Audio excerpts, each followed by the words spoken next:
وقت کی تنگی ہے، مقالہ کا سلسلہ شروع کرنا ہے۔ حضرات علماء کرام، مقالہ نگار، مہمان اسٹیج پر رونق افروز ہے، لہٰذا بغیر کسی تاخیر و تمہید کے مقالہ پیش کرنے کے لیے شہر حیدرآباد کے مشہور و معروف عالم دین اور حیدرآباد کے مشہور و معروف ادارہ سے نسبت رکھنے والے حضرت مولانا مفتی تنظیم عالم صاحب قاسمی، استاذ حدیث و فقہ، دارالعلوم سبیل السلام حیدرآباد تلنگانہ سے درخواست کرتا ہوں حضرت والا اپنا مقالہ پیش فرمائے۔ ایک چھوٹی سی گزارش ہے کہ مقالہ کی تلخیص پیش کرنے کے لیے 8 منٹ کا وقت رکھا گیا ہے، لہٰذا ادباً گزارش ہے کہ اپنے وقت کے اندر مقالہ پیش کرنے کی کوشش فرمائیں۔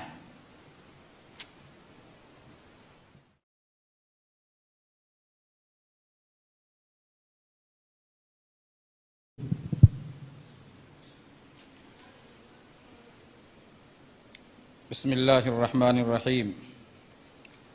الحمد للہ رب العالمین، والصلاة والسلام علی سید المرسلین وعلی آلہ وصحبہ اجمعین، اما بعد۔ آج کے صدر عالی قدر حضرات علماء کرام اور حاضرین گرامی، میرے مقالے کا موضوع ہے تحفظ انسانیت کا اسلامی چارٹر۔ 11 ذیلی عناوین اور 18 صفحات پر یہ مقالہ مشتمل ہے، جس کی تلخیص پیش خدمت ہے۔ اسلام میں بنیادی حقوق اور تحفظ انسانیت کا تصور اولین انسان کے پیدائش کے دن سے ہی موجود ہے۔ پھر اسلام میں ایک انسان کا جو بھی حق ہے وہ دراصل دوسرے انسانوں پر خدا کی طرف سے عائد ہونے والا فرض ہے، دستور شریعت قرار دے کر اسے مسلمانوں کے لیے واجب العمل قرار دیا گیا ہے۔ دنیا میں آج ہر جگہ اور ہر ملک میں انسانیت کی بات کی جاتی ہے، اس کے لیے غیر معمولی فنڈز مختص کیے جاتے ہیں،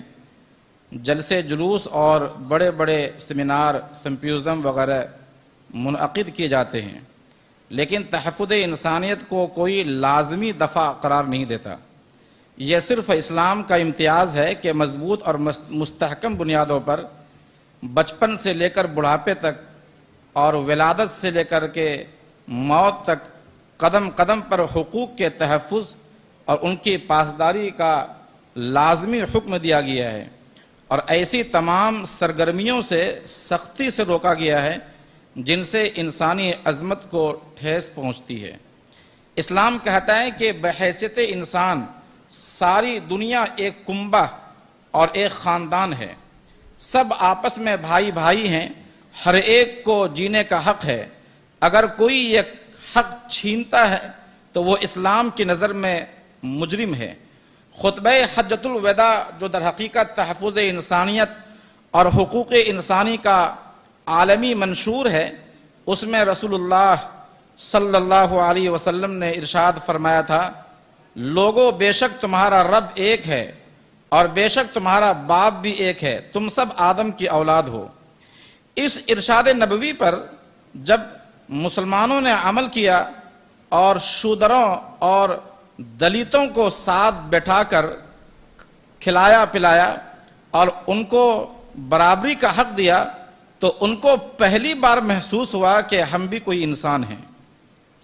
اور ہمیں بھی انسان بن کر جینے کا حق ہے۔ ایک موقع پر دربار رسالت میں آ کر جب غامدیہ صحابیہ نے زنا کا اقرار کیا تو آپ نے اس عورت کے اقرار زنا کے بعد رجم کرنے میں جلد بازی سے کام نہیں لیا، بلکہ اسے بچہ جننے کی مہلت دی اور پھر دوسری بار مدت رضاعت کی تکمیل کے خاطر حد جاری کرنے سے گریز فرمایا ہے، کیونکہ اس بچے کو اپنی ماں کے دودھ اور اس کی ممتا کی ضرورت تھی۔ جب بچے کو روٹی کھاتے دیکھ کر اطمینان کر لیا کہ اب اسے زندہ رہنے کے لیے ماں کی دودھ کی ضرورت نہیں ہے، تب آپ نے حد جاری فرمائی۔ اگر عورت شروع میں رجم کر دی جاتی تو شکم میں پلنے والے بچے کی جان تلف ہو جاتی۔ اس کے روٹی کھانے تک مہلت کا دینا اور زنا جیسے قبیح فعل کی سزا کو ملتوی کر دینا بچے کے حق کو واضح کرتا ہے کہ اسلام میں عام شہری تو کجا مادر کے شکم میں پرورش پانے والے جنین اور دودھ پیتے بچے تک کے حقوق ان کو بھی حاصل ہیں۔ حضور علیہ السلام کا یہ فیصلہ آج کے نام نہاد انسانی حقوق کمیشن کے لیے ایک بے مثال نظیر ہے۔ اسلام نے انسانیت کا اس قدر احترام کیا ہے کہ زنا اور ناجائز تعلقات کے نتیجے میں پیدا ہونے والے بچے کے ساتھ مساوی معاملات کیے جائیں گے، اسے حقارت کی نگاہ سے نہیں دیکھا جائے گا اور نہ اس پر تنقید و تبصرہ اور اذیت رسانی درست ہوگی۔ جس طرح ایک صحیح نسب بچہ نمازوں میں امامت کر سکتا ہے، خطیب بن سکتا ہے، امارت اور خلافت کے جلیل القدر عہدے پر فائز ہو سکتا ہے، اسی طرح یہ بچہ بھی ان تمام عہدوں پر فائز ہونے کی صلاحیت رکھتا ہے۔ حکومت کے جانب سے ان کو حق ولادت، حق رضاعت، حق کفالت وغیرہ تمام حقوق ان کو حاصل ہوں گے جو دیگر بچوں کو حاصل ہوتے ہیں۔ اس کا اندازہ اس سے بھی لگا سکتے ہیں کہ کسی بھی انسان کی جلد، ہڈی، بال یا اس کے کسی بھی جز سے دوسروں کے استفادے کی اجازت نہیں دی گئی ہے۔ یہی وجہ ہے کہ مدت رضاعت سے زیادہ دودھ پلانے کو حرام قرار دیا گیا ہے، کیونکہ اس میں انسانی جز سے انتفاع لازم آتا ہے